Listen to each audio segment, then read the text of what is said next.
Kicking It with Slim.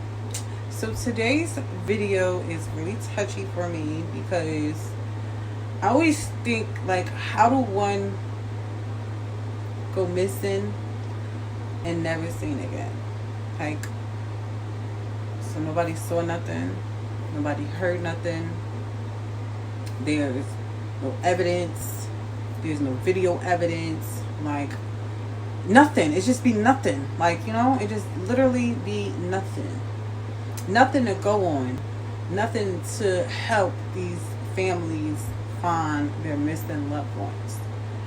And it always bothered me that people can just go missing and never heard from again. And it be years and months and days. Like, how do that happen? So today we're going to go over 6 different missing person cases.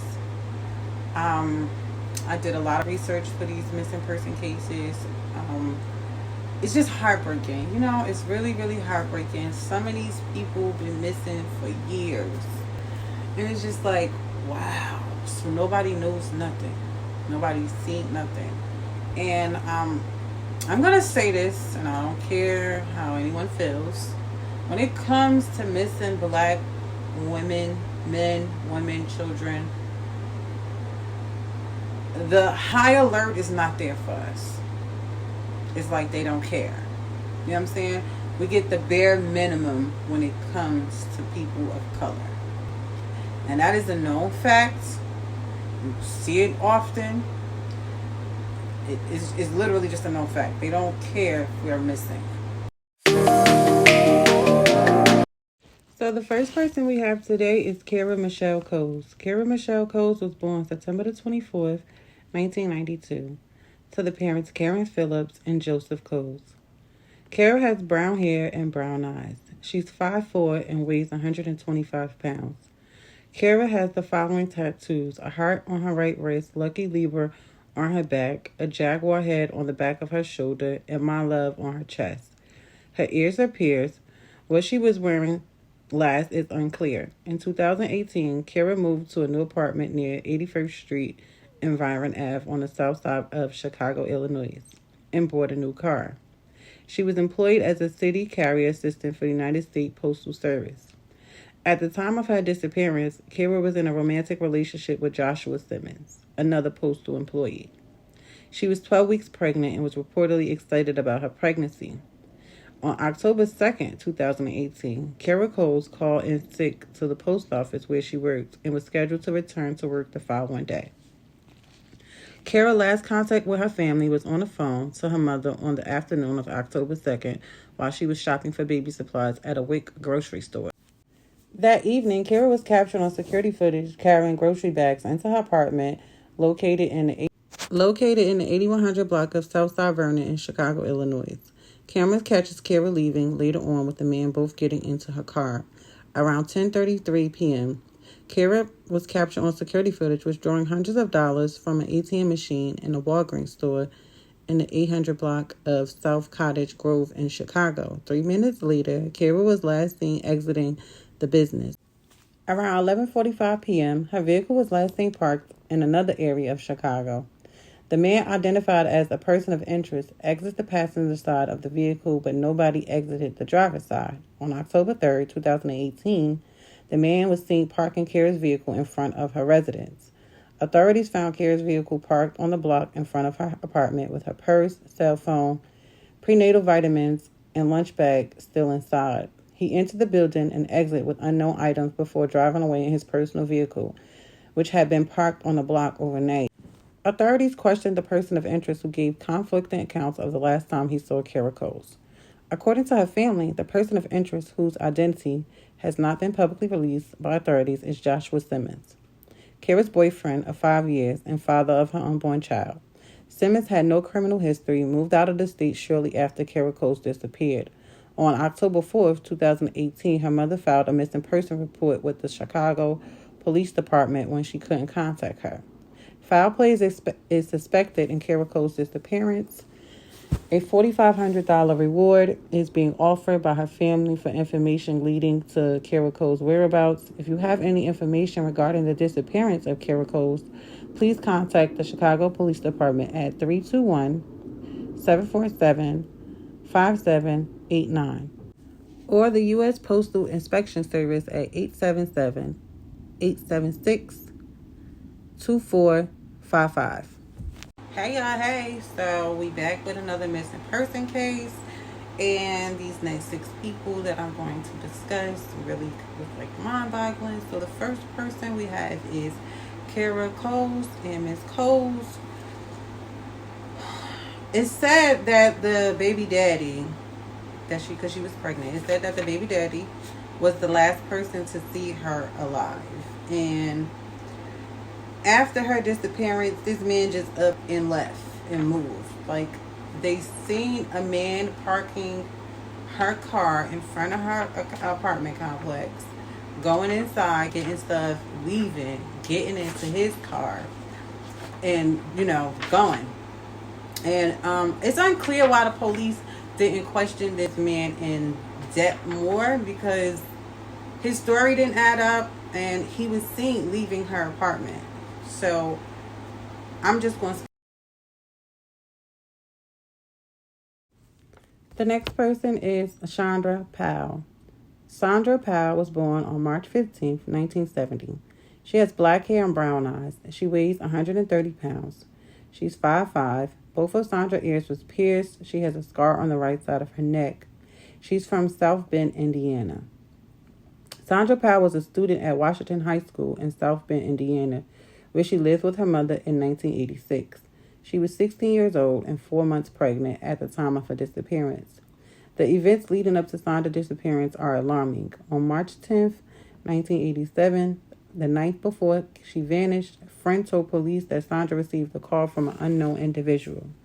The friend claimed she did not want to eavesdrop, therefore she didn't know who Sandra was speaking to or what they discussed. On March 11th, 1987, Sandra was last seen while out in the evening with a friend, but the two got separated in a busy environment.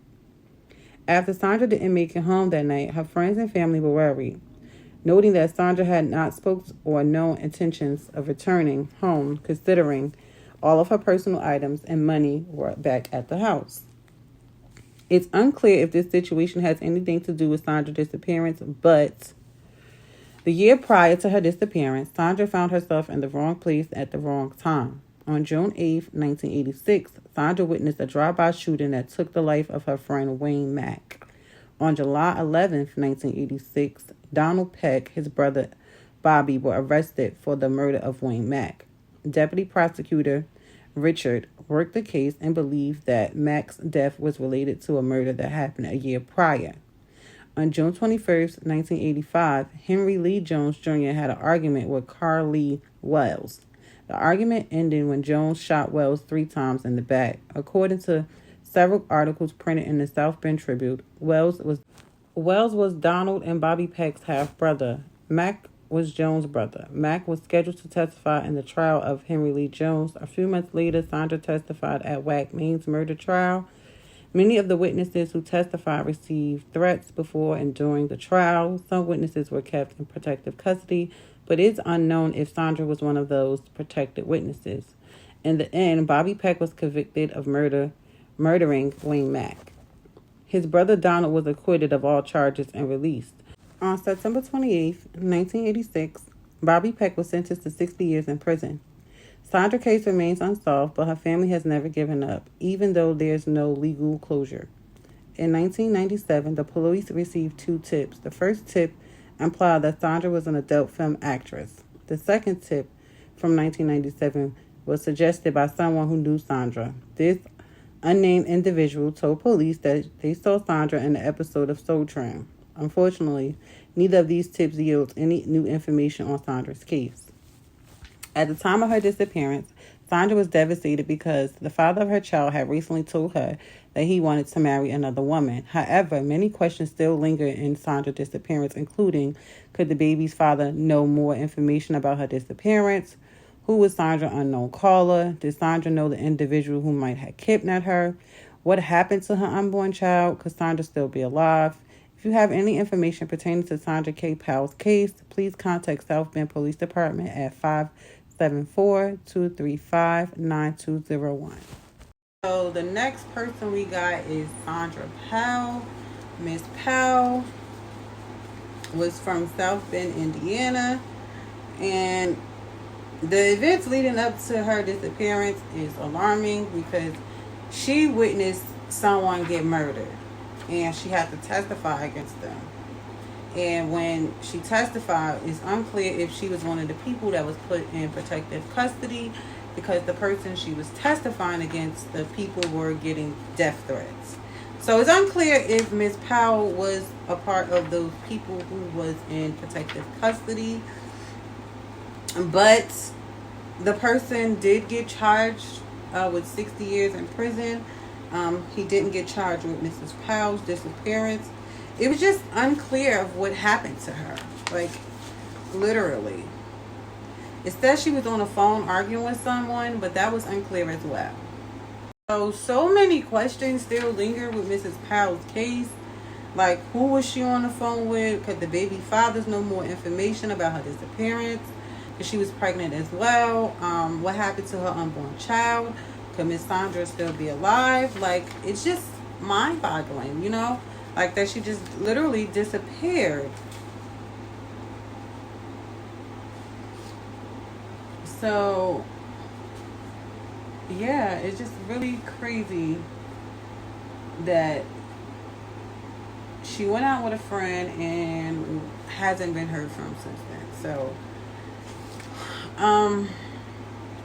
I don't know. It's so crazy trying to wrap my head around these cases, because how do you just go to an event with your friend and then never be heard from again? So if you have any information about Mrs. Powell's case, please comment. So the next person we have is Sandra Nicole Kingston. Sandra Nicole Kingston was born November 15th, 1975. She's 5'10" and weighs 150 pounds. She has brown hair and brown eyes. Her hair was braided at the time of her disappearance, and she wears contact lenses. Her tongue and lips are pierced. She has a scar or mark on her left cheek, a birthmark on her leg, tattoos on both forearms, and a tattoo on her breast. Kingston's nickname was Roxy. She was last seen wearing a t-shirt, sweatpants, and sneakers. She was employed as a dancer at the Sugar Bays and Twiggly's Club prior to vanishing. She was romantically involved with a major drug and gun smuggler by the name of Elton Trumbull. She started running drugs and money for Trumbull after becoming sexually involved with him. She also recruited other strippers to work as carriers. In November 2001, Gulf County Sheriff deputies stopped Kingston and found more than a pound of cocaine in her car. Trumbull provided money to bail her out and hire a lawyer. He quit using Kingston as a carrier after they confidentially informants told federal agents that he continued seeing her and providing her with cash. Kingston was allegedly dating another unidentified drug dealer at the time that she was seeing Trumbull. Kingston was facing a minimum of nearly 6 years in federal prison, but she could reduce her sentence by cooperating with authorities. Informants said that Trumbull feared that she was going to tell on him. A close associate of Trumbull's told an informant that some of the girls who worked with Elton just brought trouble on themselves, and singled out Kingston as an example. In July 2002, 3 months before Trumbull was arrested, Kingston's mother reported her missing. Sandra was 27. She was last seen driving away from her residence in a dark green Mazda. Another stripper told an informant that Sandra disappeared after she went with Trumbull to dig up some money or to bury some money. Many rumors have circulated as to what caused Kingston's disappearance. Some stories are that she was murdered and her body is in Virginia or New York, but the other accounts state that she's alive and well, living in the Virgin Islands or New York. None of these rumors have found to be true. Sandra has been missing since July 2002 and hasn't been heard from again. Trumbull was arrested on drug charges in 2002 and cooperated with authorities, providing evidence against other drug dealers in exchange for a lighter sentence. He has never been charged in connection with Sandra's case. If you have any information, contact Greensboro Police Department at 336-574-4056. So the next person we have is Sandra Nicole Kingston, and Miss Kingston was dealing with a drug dealer at the time of her disappearance. She did get locked up for having like a key of cocaine in her car, and it said that the man she was dealing with, that she went to go with him to recover some money or something like that, and Miss Sandra hasn't been heard from since. It was speculation that this man, his name is Elton, it's speculation that he could have possibly have done something to Miss Sandra, but it is unclear and unknown. Yeah, another case. Nobody know nothing. The police didn't question this man in debt, I'm pretty sure, because they would have some type of information. So it's just crazy to know that you can go. So the next person we have is Larisha Danae Walker. Larisha Danae Walker was born January 2nd, 1976, to Wanda Faye Walker in Nashville, Tennessee. She's 5'7" and between 190 pounds to 200 pounds. She has black hair and brown eyes. Larisha goes by her middle name, Danae. One of her upper front teeth is capped or trimmed in gold, inserted with the letter D. Larisha's ears are pierced. She has a surgical scar on the left side of her chest as the result of a heart operation. Larisha was employed at Peterbilt Motors Company in Nashville in 1999. Her family says she found the job through a temp agency, the Nashville Career Achievement Center. Larisha had a son who was 2 years old at the time she went missing. On November 19th, 1999, Larisha says she called her father between 9:30 and 10 p.m. That night, the conversation they had was unclear, but a neighbor heard Walker arguing with someone outside her home that night as well. Larisha was last seen in her hometown, Nashville, Tennessee. It was said she dropped her 2-year-old son off at her sister's residence in the 900 block of Gale Street for the night. She said she had planned to drive to Murfreesboro, Tennessee, the following morning for a mechanical repair estimate. One of Larisha's sisters checked her residence in the 3800 block of Edwards Ave when Walker failed to contact her loved ones on the following day, November 20th, 1999. Her sister found that the lights were turned on inside Walker's home. The stereo was playing loudly. Her sister turned down the volume and left the apartment. Larisha's family checked her home again the following day, November 21st. She was nowhere to be found, and they summoned the authorities. The clothes Larisha Wood was wearing on the day of her disappearance was discovered inside of her residence. Her maroon 1995 automobile with the Tennessee license plate number 419ABG has never been recovered. The vehicle had a long scratch on the side, on the driver's side. Larisha was never heard from again. If you have any information, please call Metro Nashville Police Department at 651-862-7557. Thank you. So next we have Wanda Faye Walker. Wanda Faye Walker was born June 24th, 1956 in Nashville, Tennessee. She has brown hair but is dyed blonde and brown eyes. She's 5'7" and weighs 180 pounds. Wanda has last seen in Nashville, Tennessee on October 5th, 2016. She lived with her cousin in the 1400 block of 11th Ave South. She was supposed to report to work that day at the Dollar Tree on Franklin Pike, but had car trouble. Her boyfriend came to assist her and met her on the roadside. He put some oil in the car, which had overheated, and helped her get it started again. Wanda never arrived to work that day. On October 13th, Wanda Nissan Maxima was found locked and abandoned in an alley outside a residence in the 1000 block of Wayne Ave. Neighbors stated it had been there for about a week. There was no sign of Wanda at the scene, and neighbors said that they hadn't seen her, but her purse was inside the car. There was evidence of a struggle. Investigators believe Wanda got into a physical confrontation with someone known to her.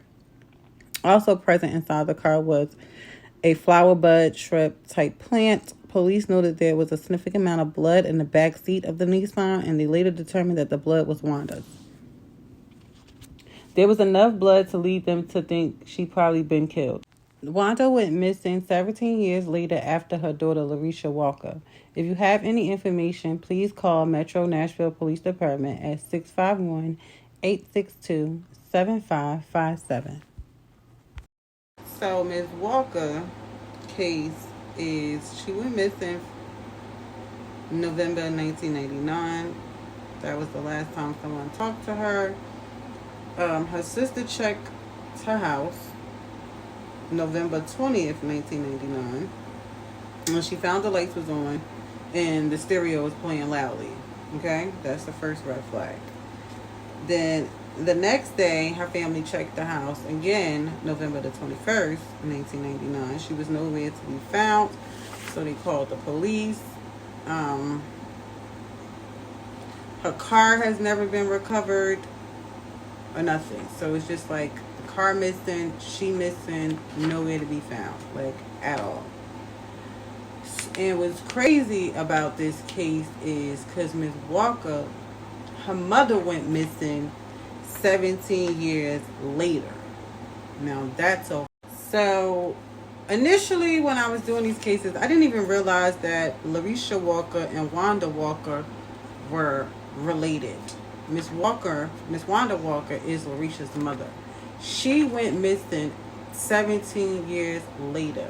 Like, that is super wow. Like, what's the chances of that? That your daughter goes missing and then you go missing 17 years later. Now, the discrepancy with her mom's case is her car was found, but there was so much blood in her car that the police think that she was possibly killed. Because they found her car, and when they found the car, it was so much blood. But, like, that is so crazy. Like, what is the chances of your daughter going missing, and then 17 years later, you go missing without a trace? Nobody knows nothing. Nobody heard nothing. That is super crazy. For me, that was really mind-blowing. Like, that was really, really crazy that the mother and the daughter went missing. Like, that's so wild. Like, and it's just like, well, what happened to the daughter? Because, like, in the car, like, how do a whole car just go missing? Like, this is 1999. Chop shops wasn't, like, all the way like that back then, probably. I don't even know. Like, I was little in 1999, okay? But that's just mind-blowing, y'all. That, like, it really was. But if you have any information, please contact the Nashville Police Department. And next we have Damasha Lashon Collins. Damasha Lashon Collins was born on June 12, 1971. She's 5'6" and weighs 125 pounds. She has black hair and brown eyes, but Collins' hair was colored light brown at the time of her disappearance. She has a tattoo on the right side of her neck of a dove and a rose with the name Dee Dee written in it. Collins also had pierced ears and another tattoo of a rose on the right shoulder blade. Her nickname is Dee Dee. She was last seen wearing a blue denim skirt, blue denim sandals, and a brown short-sleeve sweater. Collins has 5 children, including twins, and was employed as a real estate loan officer at the time of her disappearance. She married in 1999 and later separated from her husband, but he moved back in with Collins the same month she vanished. They were considering reconciling, but Collins was also dating another man. Collins left her Atlanta, Georgia residence to run errands on August 28, 2003. She was last seen at 11:52 a.m. the day near the 600 block of Mayland Ave in Atlanta, but her mother spoke to her at 7 p.m. that evening. Collins has not been heard from since. She was driving her friend's red 1994 Jeep Grand Cherokee with the Georgia license plate that read 11HE9. At the time, 3 weeks later, the vehicle she was driving was found abandoned near the 3500 block of Clubhouse Drive East in Decatur, Georgia. If you have any information regarding this case, please contact the Atlanta Police Department at 404-853-4235. So Ms. Collins' case, she had got separated from her husband in 1999, but they moved back in. Collins left her Virginia residence to run errands on August the 28th, 2003. She was last seen at It's 11:52 a.m. in Atlanta, but she spoke to her mom 7 p.m. that evening. Okay, and she was driving her friend's 1994 Jeep Grand Cherokee, but the car was found 3 weeks later, abandoned in a whole nother indicator in Georgia. So that's like towns over or whatever. And that's just mind boggling. So what happened to her? Like, you know, who did she meet? Who did she see within that time frame since 7 p.m. that night? Like, I wonder if the cops even ran like fingerprints in the car. Did they dust for fingerprints? Did they check to see if, you know, people's alibi panned out? Like, I don't know. It's just so crazy. Like, you know, that they found the car 3 weeks later, but yet no Mrs. Collins. So it's frustrating to know that these families don't get the answers that they need. And this is the whole point of these videos. So if you have any information regarding any of the missing persons I was talking about today, please contact the local police department in those areas.